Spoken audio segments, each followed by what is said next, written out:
Assalamualaikum warahmatullahi wabarakatuh. Perkenalkan, nama saya Cynthia Napilensi dengan NIM 190161993, Program Studi Pendidikan Bahasa dan Sastra Indonesia. Baiklah, pada kesempatan kali ini saya akan menyampaikan materi mengenai gangguan berbahasa pada mata kuliah pengantar psikolinguistik. Baiklah, materi yang pertama yaitu konsep gangguan berbahasa.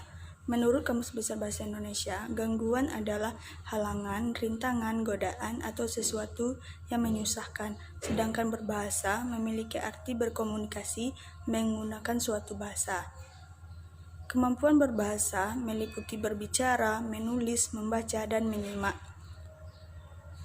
Konsep gangguan berbahasa berarti halangan, rintangan, dan sesuatu yang menyusahkan seseorang dalam mengucapkan bunyi-bunyi artikulasi atau kata-kata untuk mengekspresikan, mengungkapkan atau mengatakan dan menyampaikan pikiran atau gagasan seseorang. Anak yang normal memperoleh bahasa secara alami dan mampu mendapatkan pembelajaran bahasa.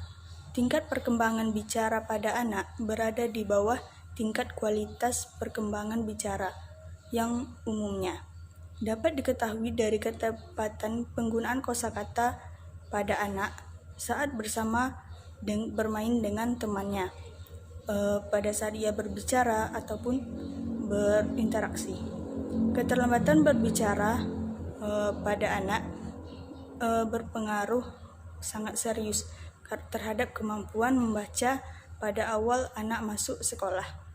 Materi yang kedua yaitu jenis dan gangguan berbahasa. Manusia memiliki fungsi otak dan alat bicara yang normal akan bisa berbahasa dengan baik.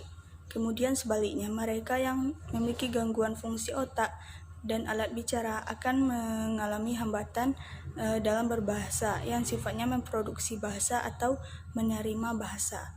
Secara umum, gangguan berbahasa dibagi dua, yaitu yang pertama, gangguan berbahasa karena faktor medis, yaitu gangguan yang diakibatkan oleh kelainan fungsi otak maupun adanya disfungsi alat bicaranya. Yang kedua yaitu gangguan berbahasa karena faktor lingkungan sosial, yaitu adanya gangguan berbahasa yang diakibatkan oleh lingkungan sosial di mana seorang individu tinggal, misalnya gangguan yang disebabkan karena terpinggirkan dari interaksi lingkungan manusia, sehingga individu tersebut tidak mendapatkan input bahasa sama sekali. Selanjutnya yaitu jenis gangguan bahasa pada anak.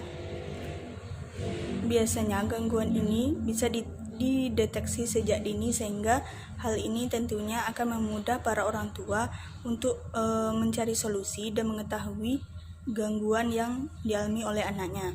Selanjutnya yaitu gangguan berbahasa pada anak saat berbicara.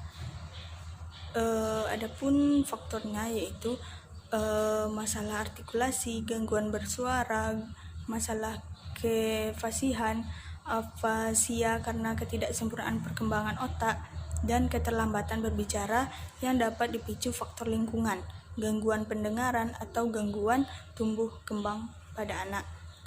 Selanjutnya yaitu gangguan akibat kondisi seperti kesulitan belajar yang dapat menjadi sebab maupun akibat gangguan bahasa pada anak. Yang kedua, cerebral palsy atau lumpuh otak. Yang ketiga, retardasi atau keterbelakangan mental. Cara mencegah atau menangani gangguan berbahasa. Yang pertama yaitu melatih komunikasi dua arah dengan anak, yaitu mengajak anak berbicara sangatlah penting untuk mencegah speech delay pada anak. Sering mengajak anak ngobrol sejak dini dapat memicu keberanian pada anak untuk berbicara. Selain itu, kita merespon saat anak berbicara. Jadi cara mencegah gangguan bicara pada anaknya.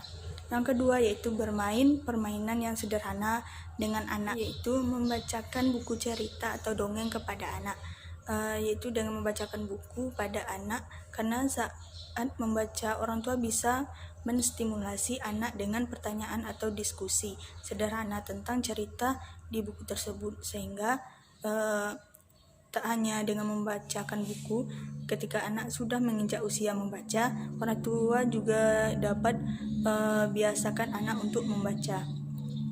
Yang terakhir yaitu ajak anak belajar bernyanyi bersama. Selain membaca, menyanyi juga bisa untuk mencegah gangguan bicara pada anak.